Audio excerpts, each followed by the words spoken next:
Oke, baik. Berikutnya ada pertanyaan yang kedua, Pak, yaitu terkait dengan industri farmasi dan alat kesehatan. Kami persilakan Pak Randi Teguh, Ketua Komite Tetap Alat Kesehatan. Silakan, Pak. Siap, Pak Ganjar. Selamat sore. Sehat, Pak ya? Oh, selamat sore, betul. Alhamdulillah, ya. Iya. Tadi Bapak dari sawah, semoga tidak dari rumah sakit karena kondisi sehat. Pertanyaan saya dari industri farmasi dan kesehatan. Pandemi COVID-19 mengajarkan Indonesia dalam industri farmasi dan kesehatan 90% bahan baku komponen tergantung pada impor. Kita ketahui industri farmasi, kimia dasar, komponen sangat tergantung kepada industri kimia dasar dan petrokimia. Data di negara tetangga, misalnya Vietnam, mereka punya 29 industri petrokimia, sementara Indonesia baru 4. Terkait dengan riset and development, khususnya seperti di alat kesehatan, pengembangan industri alat kesehatan melalui inovasi sangat panjang, butuh waktu, karena harus melalui 2 Valley of Death, bahkan dalam dana riset hanya 0,05% dari PDB, dibandingkan negara maju yang rata-rata sekitar 3% dari PDB. Saya punya 2 pertanyaan. Pertama tentu bagaimana strategi Bapak untuk meningkatkan industri bahan baku komponen untuk farmasi dan alat kesehatan dalam negeri, itu di hulu, dan tentu yang di hilir yang menjadi penting. Bagaimana strategi Bapak untuk memenuhi kebutuhan alat-alat kesehatan di seluruh layanan sarana rumah sakit seluruh Indonesia, yang untuk meningkatkan tentu standar layanan, tanpa menghilangkan kesempatan bagi pengembangan alat kesehatan dalam negeri untuk pengembangannya dan juga diserap oleh market. Kira-kira itu kami butuh pandangan dan jawaban dari Pak Ganjar. Terima kasih. Jadi Pak, tadi ya dikaitkan bagaimana kalau ada substitusi import itu ada jangka waktunya, tidak otomatis langsung. Dan yang kedua adalah alat kesehatan biasanya suka dipersulit import, gimana ada transisi. Silakan Pak. Bapak berkenan jawaban panjang apa pendek? Jawaban lengkap Pak. Oke, pintar. Lengkap 2 menit Pak. Jawaban pendeknya Pak, Research and Development. Kami bincang soal ini dengan BRIN. 1% aja Pak kita mulai Research and Development Indonesia dari PDB Pak. 1% aja. Kita dorong kemudian agar biaya risetnya itu mencukupi. Perisetnya sudah Pak, di BRIN punya. Dan tentang ini sudah terjadi di hulunya. Di hulunya. Nah yang kedua kemudian ini jawaban pendek nih Pak. Yang kedua apa? Kawasan industri kesehatan. Kita nggak punya loh Pak. Pak, mohon maaf dengan segala hormat.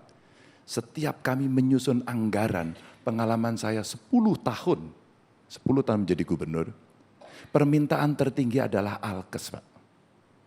Dan maaf, yang banyak bermasalah juga di Alkes Pak. Yang ketawa berarti pelaku. Ini tidak boleh kita teruskan. Ini mesti kita hentikan. Maka pertanyaan ini top. Ini pertanyaan bagus banget. Saya senang banget. Karena apa? Ke depan kita akan menghadapi situasi seperti ini. Tentu ini debat ekonomi. Bukan debat ya. Iya Pak. Dialog. Dialog.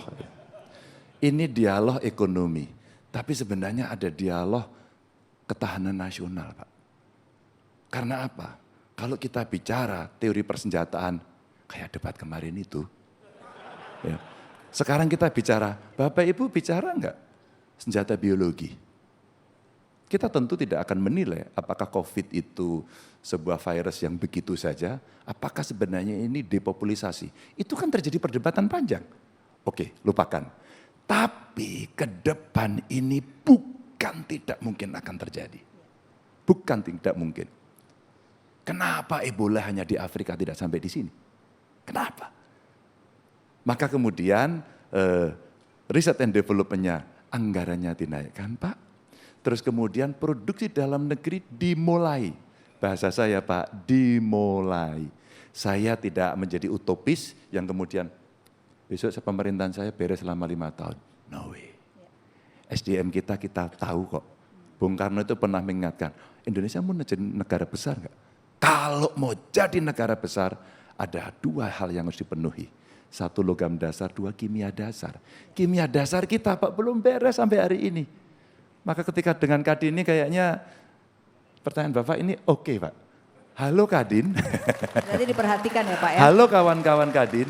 Suka tidak suka, mau tidak mau kita harus memulai kimia dasar, petrokimia Pak. Kalau itu dilakukan, maka hutan kita yang gedenya minta ampun. Plasma nutfahnya yang oke luar biasa. Perisetnya yang sudah ada. Siapa yang memungut itu dalam meja pengambilan keputusan? Tidak ada, Pak. Karena ini perkelahiannya, Pak, dengan para pedagang juga. Kita tidak bisa mandiri, Pak. Kita akan digoda terus untuk mencari kemudahan. Disitulah kita tidak pernah berdikari dalam bidang ekonomi, sampai kapanpun. Maka tim kami sudah merancang, Pak. Kenapa langsung saya sebut kawasan industri kesehatan? Itu trigger yang bisa kita mulai. Maka dalam diplomasi internasional, ya bawa tema debat lagi, ini nggak enak ya, tapi nggak apa-apa lah. Dalam konteks diplomasi internasional, maka kita harapkan kita punya mitra strategis negara-negara lain untuk kebutuhan itu, Pak. Untuk itu. Kasih aplaus dong. Nah kemarin ketika disebut, Pak Ganjar bagaimana membangun selatan-selatan? Oke, selatannya kita inventarisasi dulu dong. Maka bagaimana politik luar negeri yang bebas aktif? Aktifnya sekarang otonomi strategi. Ya. Otonomi strategis inilah Pak kita pilih itu dengan mitra negara lain untuk kita buat. Pak, tapi harus segera dimulai dan negara harus memproteksi. Kalau itu tidak terjadi Pak, kita kalah terus. Ya. Mudah-mudahan menjawab. Baik, terima kasih Pak Ganjar. Ini menjadi perhatian kesehatan. Jadi nanti kita catat kalau Pak Ganjar jadi presiden juga ya.